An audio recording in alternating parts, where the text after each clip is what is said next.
Hi everybody. Now we are going to see about phase control converters done by Department of Mechatronics, Tyagaraja College of Engineering. First, what is control rectifiers? The control rectifier is a conversion of AC to DC power converters, which is used to convert a fixed AC voltage to variable DC output voltage. Next, types of controlled converters. There are two types of controlled rectifiers. One is half wave control rectifiers and another one is full wave control rectifiers. Full wave control rectifier using a center tapped transformer. Then full wave control rectifiers. There are two types is there.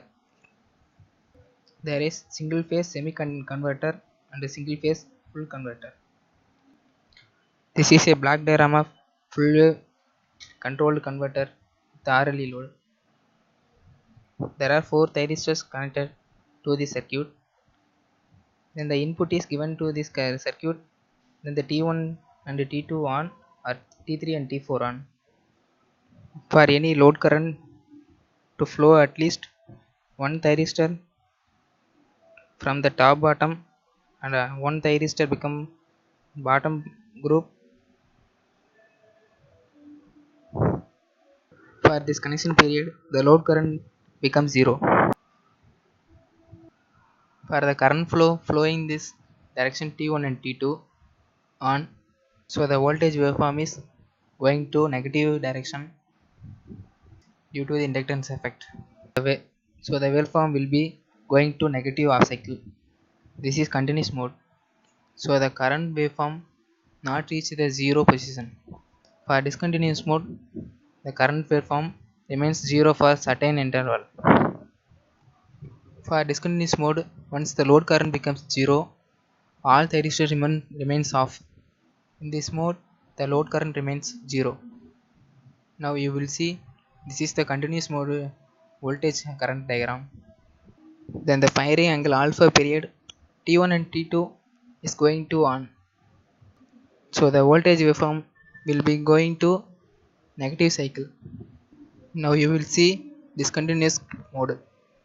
In this discontinuous mode, the firing angle gives to up to E potential. So the voltage waveform will be going to negative cycle and current waveform will be zero at certain interval. Then this is the average output voltage and RMS voltage for continuous mode. V average equal to 2 Vm cos alpha by pi.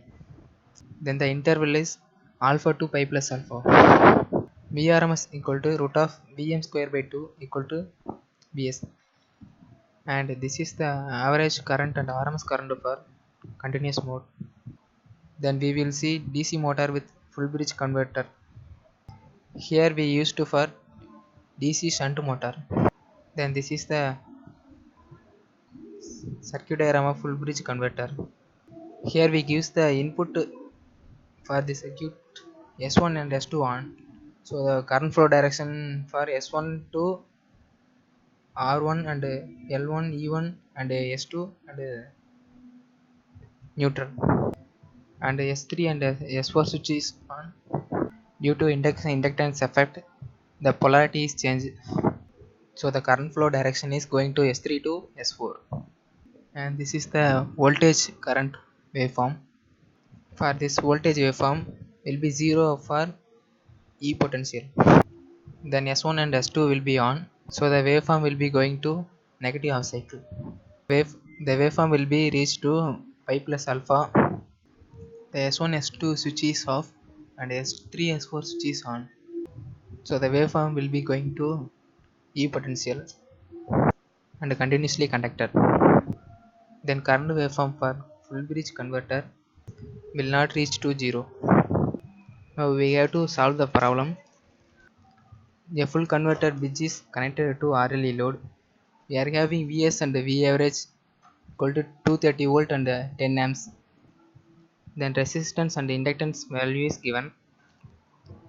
We have to find the alpha value. The E is plus 120 volt and minus 120 volt. According to the formula, the alpha value of is founded.